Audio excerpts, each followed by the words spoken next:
फिर हम एक इतिहास की इंटरेस्टिंग स्टोरी के विषय में चर्चा करेंगे और ये इंटरेस्टिंग स्टोरी है यूनिफिकेशन ऑफ इटली। बहुत मज़ेदार, बड़ी ट्विस्ट वाली। खैर, जब हम इटालियन यूनिफिकेशन की बात करते हैं तो 3 व्यक्तियों के विषय में विशेष रूप से चर्चा होती है। पहला जो फोटो है वो मैजेनी है, दूसरे कैबूर हैं और तीसरे गारिबाल्डी हैं।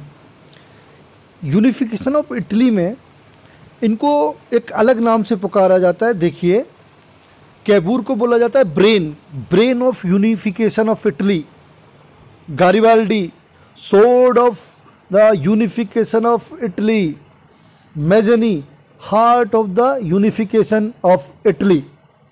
बड़ी इंटरेस्टिंग स्टोरी है। पहले हम ये देख लेते हैं यूनिफिकेशन 3 फेजेज में हुआ इटली का।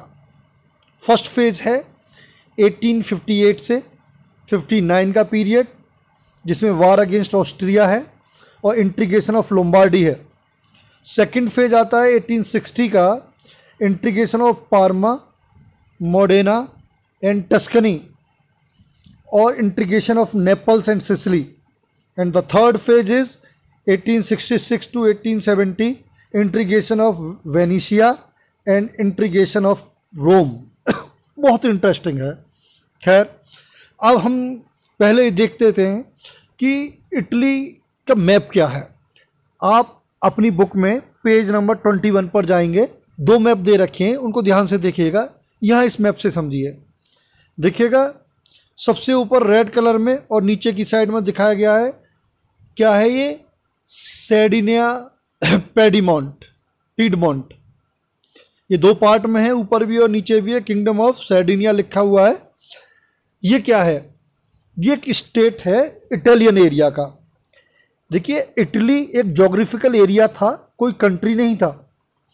तो इस एरिया में जो सबसे बड़ा स्टेट है वो सैर्डिनिया पीडमोंट है।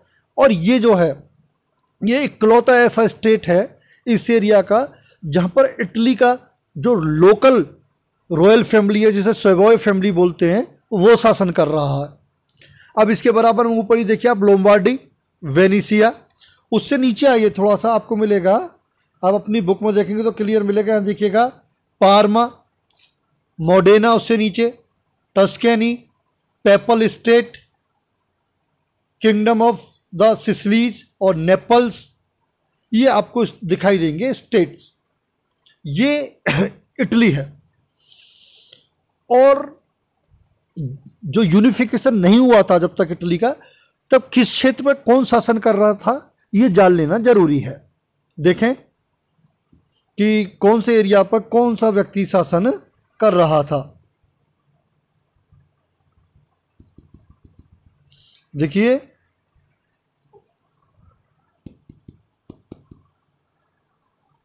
देखें, थोड़ा प्रॉब्लम आ गई थी, टेक्निकल स्लाइड नहीं बढ़ रही थी, इसमें थोड़ा टाइम हुआ।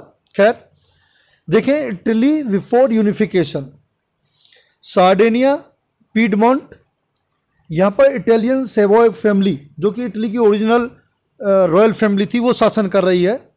लोम्बार्डी और वेनिसिया को वेनिस भी बोलते हैं हम, यहाँ पर ऑस्ट्रिया डायरेक्टली शासन कर रहा था।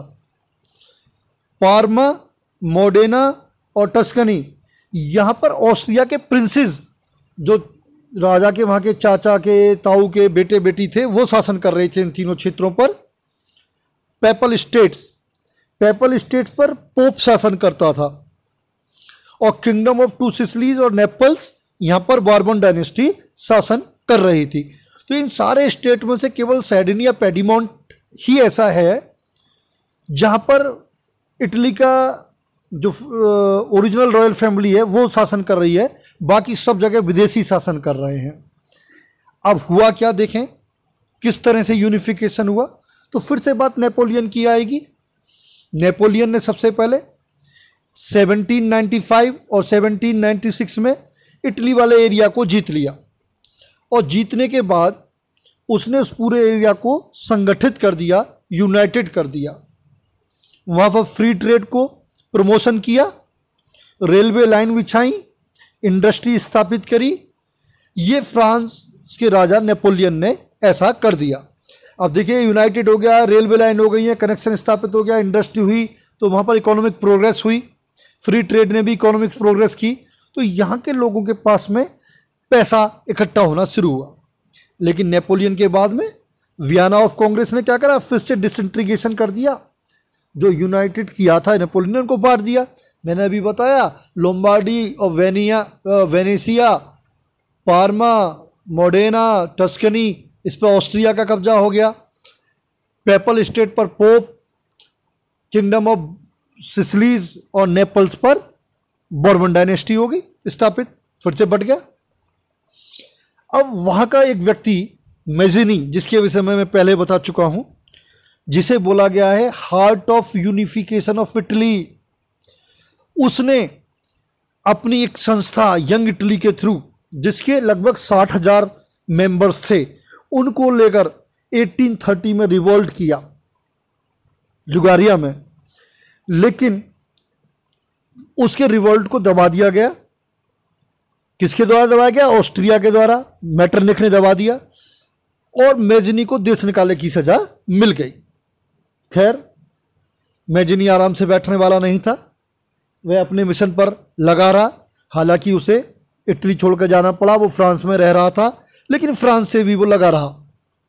1848 में फिर से रेवोल्यूशन हुआ, अब की बार गारिबाल्डी और मेजिनी, गारिबाल्डी शिष्य है एक तरीके से मेजिनी का, इन दोनों ने मिलकर प्रयास किया यूनिफिकेशन का और रिवोल्ट किया, लेकिन ये भी सफल नहीं हुआ और गारिबाल्डी को छोड़कर जाना पड़ा इटली, अमेरिका चला गया वो।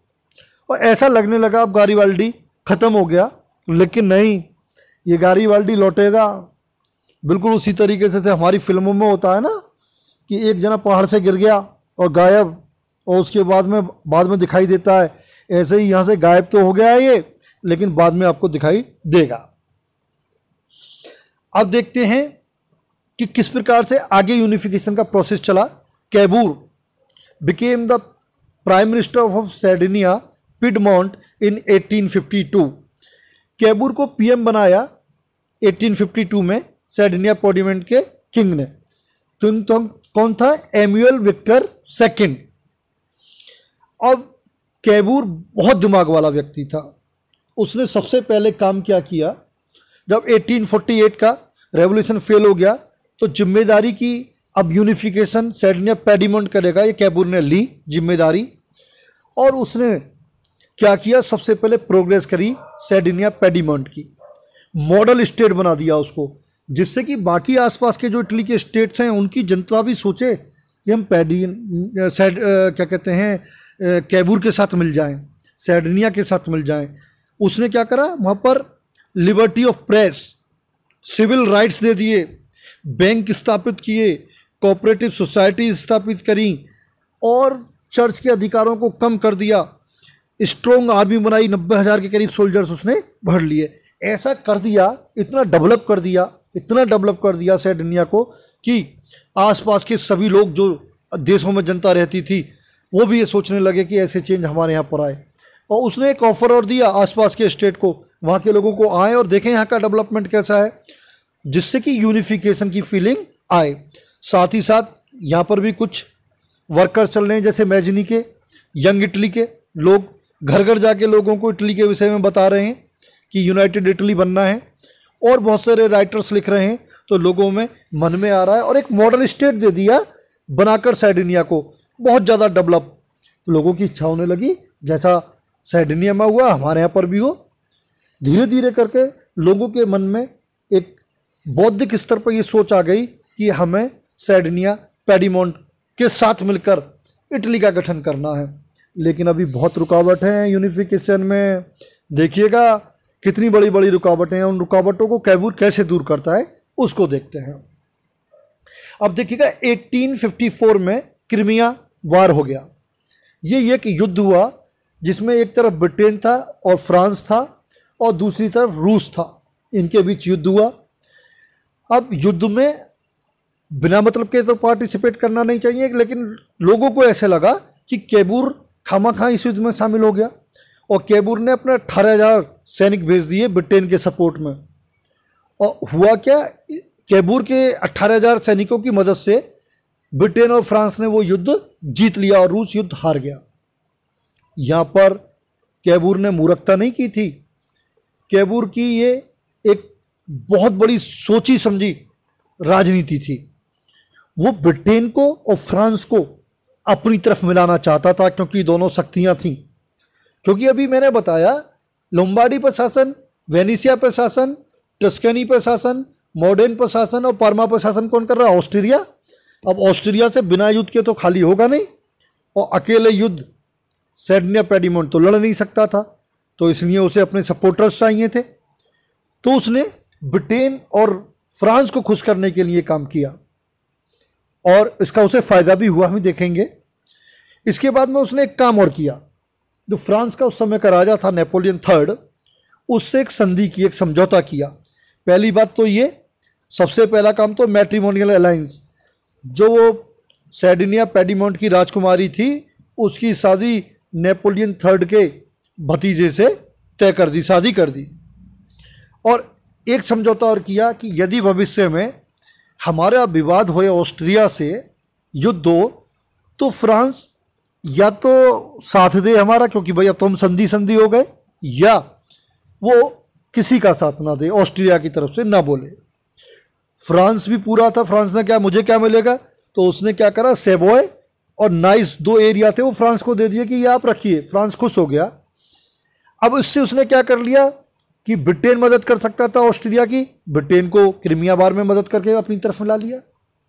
और अब फ्रांस कर सकता था, तो फ्रांस से एक तो संधि बना लिया, अपना रिश्तेदारी कर दी, ऊपर से 2 क्षेत्र दे दिए, तो नेपोलियन III क्यों बोलेगा, वो भी चुप रहेगा। कुल मिलाकर उसने ऐसा माहौल तैयार कर लिया जिससे अगर ऑस्ट्रिया से लड़ाई हो तो ऑस्ट्रिया का कोई और देश साथ ना दे। अब देखें 1859 में क्या हुआ। 1859 में हुआ ये कि जो कैबूर था उसने लोम्बार्डी और वेनेशिया के लोगों को भड़काना शुरू किया कि वो रिवोल्ट करें ऑस्ट्रिया के खिलाफ, कि इटली के लोग हैं, इटली के साथ रहें, सर्डिनिया पेडीमोंट के साथ रहें। जैसे पाकिस्तान ने नाटक कर रखा है POK में, कश्मीर में भेजता है बरगलाकर लोगों को, ऐसे ही कैबूर ने बरगलाना शुरू कर दिया लोम्बार्डी के लोगों को और वेनेशिया के लोगों को। अब ये वाली बात ऑस्ट्रिया के राजा को पसंद नहीं आई। ऑस्ट्रिया के राजा ने कहा भाई कैबूर मान जा, पर कैबूर मानने के लिए तैयार नहीं था। अच्छा, कैबूर अटैक नहीं कर सकता था। अटैक क्यों नहीं कर सकता? अगर वो अटैक करता तो फ्रांस भी कहता भाई तुम खामा खा क्यों लड़ रहे हो। तो इतना ज़्यादा क्रोधित कर दिया ऑस्ट्रिया को कि 1859 में ऑस्ट्रिया ने ही अटैक कर दिया सर्डिनिया के ऊपर, सर्डिनिया पेडीमोंट के ऊपर। जैसे ही पेडीमोंट के ऊपर अटैक हुआ तो कैबूर पहुंच गया नेपोलियन III के पास, फ्रांस के राजा के, कि महाराज अटैक कर दिया है हमारे ऊपर, मदद कीजिए। फ्रांस ने अपनी सेनाएं भेज दी और फ्रांस और सर्डिनिया पेडीमोंट की सेना ने मिलकर ऑस्ट्रिया को हरा दिया और लोम्बार्डी को जीत लिया। वेनिस को नहीं जीता, लोम्बार्डी को जीत लिया। बीच में ही फ्रांस ने अपनी सेनाएं वापस बुला ली। तो 1859 में लोम्बार्डी को ऑस्ट्रिया से स्वतंत्र करा लिया गया और सर्डिनिया पेडीमोंट के साथ मिला दिया गया। अब 1860 में क्या हुआ, वही काम फिर से शुरू करा। पार्मा, मॉडेना और टस्कनी, यहाँ के लोगों को भड़काना शुरू करा ऑस्ट्रिया के खिलाफ।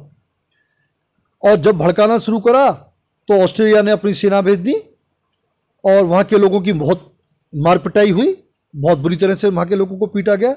और जब वहाँ पर ये हो रहा था तो कैबूर पहुँच गया ब्रिटेन के पास। देखिए कितना ज़्यादा अत्याचार किया जा रहा है। ब्रिटेन ने कहा भाई इटली में कोई भी इंटरफेयर नहीं करेगा बाहर की शक्ति। फ्रांस तो पहले से ही साथ में था, संधि बन चुका था भाई। अब ब्रिटेन भी आ गया कि कोई इंटरफेयर नहीं करेगा। तो इसने एक बात रखी कैबूर ने, ऐसा करते हैं पेल्विसाइड करा लेते हैं। पेल्विसाइड क्या है? जनता से ही पूछ लेते हैं वोटिंग के आधार पर कि जनता ऑस्ट्रिया में रहना चाहती है या सर्डिनिया पिडमोंट में। जनता को तो पहले ही भड़का दिया था, जनता में तो पहले ही यूनिफिकेशन की फीलिंग थी। तो ब्रिटेन ने कहा हाँ पेल्विसाइड होना चाहिए और ब्रिटेन ने वहाँ पेल्विसाइड करवाया। और वोटिंग में क्या हुआ, पार्मा, मोडेना और टस्कनी की जनता ने वोटिंग किया किसके फेवर में, सर्डिनिया, पेडीमोंट के, और ये तीनों स्टेट भी मिला लिए गए इटली में। बहुत ही टेक्निक से उसने ये काम किया। अब देखिएगा साउथ में रह जाता है, मैंने बताया था कौन से स्टेट थे, नेपल्स और किंगडम ऑफ सिसिलीज। यहां पर शासन किसका है, मैंने आपको ऑलरेडी बताया है, बोर्बन डायनेस्टी का, और बोर्बन डायनेस्टी फ्रांस से संबंधित है। अगर यहां पर भी कैबूर कुछ काम अटैक करेगा तो अब नेपोलियन थर्ड जो फ्रांस का राजा है उसके खिलाफ आ जाएगा कि भाई वो बोर्बन डायनेस्टी को क्यों टच करने लगा, क्योंकि उसी के रिश्तेदार वगैरह वहां पे भी शासन कर रहे थे। तो यहां पर अब वो एक ट्रम्प कार्ड का यूज करता है, जानते हो ना ताश खेलते हैं ट्रम्प कार्ड, क्या करता है वो गैरिबाल्डी को बुलाता है। गैरिबाल्डी 1854 में वापस आ गया है, उसको बुलाता है और मैजनी को बुलाता है और उनसे कहता है भाई एक काम करो, मैं तो जाकर नेपल्स में डायरेक्ट नहीं कर सकता कुछ, तुम चले जाओ साउथ इटली में, नेपल्स में, और वहाँ की जनता को अपनी तरफ मिला के बोर्बन डायनेस्टी के खिलाफ बगावत कर दो। अब गैरिबाल्डी ने अपनी वॉलंटियर्स की एक सेना बना रखी है जिसको रेड शर्ट बोला जाता है। ये रेड शर्ट आर्मी जो है उसकी गैरिबाल्डी की, वो 1860 में नेपल्स में और किंगडम ऑफ टू सिसिली में जाकर लोगों को भड़काकर अपनी तरफ मिला लेते हैं। हालांकि वहाँ के लोग अनपढ़ हैं, उसके विषय में हम बाद में बात करेंगे वो, और वहाँ से बोर्बन डायनेस्टी को उखाड़ देते हैं। अब जब ऐसा होता है तो नेपोलियन जो फ्रांस का राजा है थर्ड, वो नाराज तो होता है, लेकिन कैबूर कह देता है मेरा कोई मतलब नहीं है, तो क्रांतिकारी हैं। अब ये होता ये है, ये गैरिबाल्डी और मैजनी भी तेज हैं। जब इन्होंने कब्जा कर लिया नेपल्स पर तो इन्होंने कैबूर से कहा अब हम नहीं मिलाएंगे इसको नेपल्स को, हम तो यहाँ पर रिपब्लिक स्थापित करेंगे, तुम कर रहे हो राजतंत्र की बात। कैबूर ने कहा भाई ये तो गड़बड़ हो गई। कैबूर ने अब सोचा कि इन दोनों को सबक सिखाया जाए। तो बीच में एक देश आता था पेपल स्टेट, जहाँ पर कि पोप का शासन था, लेकिन पोप का प्रोटेक्शन कौन करता था, फ्रांस। उस समय बहुत शक्तिशाली था फ्रांस, सारी सेना थी फ्रांस की पेपल स्टेट में। अगर नॉर्थ इटली से नेपल्स में जाना था इन दोनों को सुधारने के लिए, गैरिबाल्डी को, मैजनी को, कैबूर को, तो गुजरना पड़ता पेपल स्टेट से, वहाँ पर सेना है फ्रांस की। तो ये फिर से कैबूर पहुँच गया नेपोलियन के पास, बोला महाराज एक मदद और कीजिए, इन दोनों को मैं सुधारूंगा, इन्होंने देखो आपके खिलाफ भी कार्य किया है। बोले क्या चाहिए, उन्होंने कहा मेरी सेना को आप अपने पेपल स्टेट से निकलने दें। उन्होंने कहा चल ठीक है, तू हमारा संधि है, जा। अब सेना जो इसकी थी इटली की, ये पहुंच गई साउथ इटली में, और जाकर इन्होंने जैसे ही वहाँ पहुंची तो गैरिबाल्डी और मैजनी ने कैबूर से माफ़ी मांग ली, और इस प्रकार से नेपल्स और टू सिसिलीज जो है वो भी मिला लिया गया 1860 में। किसमें, यूनाइटेड इटली में। 1861 में कैबूर की डेथ हो गई। अब कैबूर की डेथ होने के बाद 61 में ही डेथ हो गई, तभी 61 में ही जो विक्टर एमुअल सेकंड था उसको यूनाइटेड इटली का राजा घोषित कर दिया गया था। ये कैबूर के समय में ही हो गया था, उसके मरने से पहले ही, sorry. However much of the Italian population among whom rates of literacy were very high remained blissfully unaware of liberal nationalist ideology। लेकिन जो इटली की पॉपुलेशन थी वो बिल्कुल अनपढ़ थी, वो बिल्कुल अवेयर नहीं थे कि ये लिबरल नेशनलिस्ट थिंकिंग क्या है।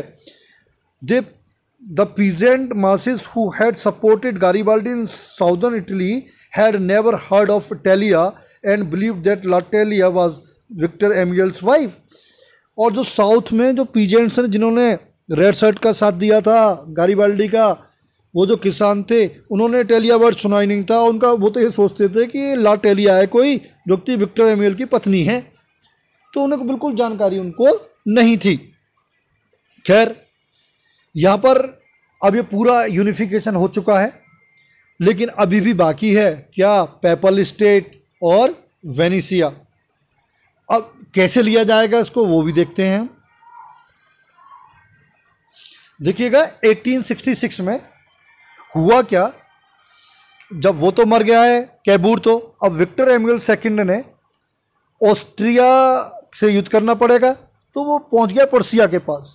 बिस्मार्क था वहाँ पर, मैं पहले बता चुका हूँ, और बिस्मार्क से एक पैक्ट कर लिया, समझौता, कि यदि आप का विवाद होगा ऑस्ट्रिया से, क्योंकि ऑस्ट्रिया आपका भी शत्रु है, आपको मालूम है पूरे जर्मन पर कब्जा था ऑस्ट्रिया का वियना कांग्रेस के कारण, और हमारा भी शत्रु है, हमारे ऊपर भी कब्जा कर रखा है, तो हम दोनों को मिल जाना चाहिए। बिस्मार्क को मालूम था लड़ना तो मुझे पड़ेगा, उसने पैक्ट कर लिया। और पैक्ट ये हुआ कि यदि ऑस्ट्रिया प्रुसिया की लड़ाई होगी तो जो सेडनिया पिडमोंट है वो पर्सिया के फेवर में युद्ध करेगा। अब हुआ कि 1866 में पर्सिया और ऑस्ट्रिया की लड़ाई हो गई। अब इसका फ़ायदा उठाया किसने? विक्टर एम्यूल ने। उसने तुरंत आक्रमण कर दिया किसके ऊपर? वेनिसिया के ऊपर। ऑस्ट्रिया की फोर्सेस बिजी थी पर्सिया से युद्ध करने में, और इतनी देर में उसने वेनिसिया को जीत लिया और वेनिसिया को भी मिला लिया इटली में। अब तक यूनिफिकेशन हो गया, लेकिन अब पेपल स्टेट रह गया रोम। अब रोम से कैसे जीते? रोम पर तो प्रोटेक्शन किसका है? फ्रांस का। फ्रांस से संधि है, समधि भी है वो, और पैक्ट भी हो रहा है। अब शक्तिशाली देश है, फ्रांस से जीत नहीं सकता। तो विक्टर एम्यूल ने कहा इंतजार करते हैं, सोचते हैं आराम से, ऐसा नहीं जल्दीबाजी में, जब मौका मिलेगा, कहते हैं ना मौके पर चौका लगाऊंगा, तो मौके पर चौका लगाने की सोचने लगा। 1870 में आपने पढ़ा जर्मन यूनिफिकेशन क्या हुआ? पर्सिया और फ्रांस के बीच युद्ध हुआ, जिसे बैटल ऑफ सेडान बोलते हैं। बस मिल गया मौका। जब ये युद्ध चल रहा था तो फ्रांस हारने लगा, फ्रांस को सेना की जरूरत पड़ी, तो फ्रांस ने क्या करा? जो रोम वाले एरिया में पेपल स्टेट में फ्रांस की सेना थी पोप की सुरक्षा के लिए, उसको भी बुलाया। भाई युद्ध चल रहा है तो बुलाया, वहाँ से सेना हट गई, बस इसे मौका मिल गया। विक्टर एम्यूल अपनी इटली की सेना लेके घुस गया रोम में और पूरे पेपल स्टेट पर उसने कब्जा कर लिया। लेकिन एक समस्या थी, ये जो पोप था ये कैथोलिक चर्च का सबसे बड़ा गुरु था, और इटली में भी कैथोलिक लोग रहते थे।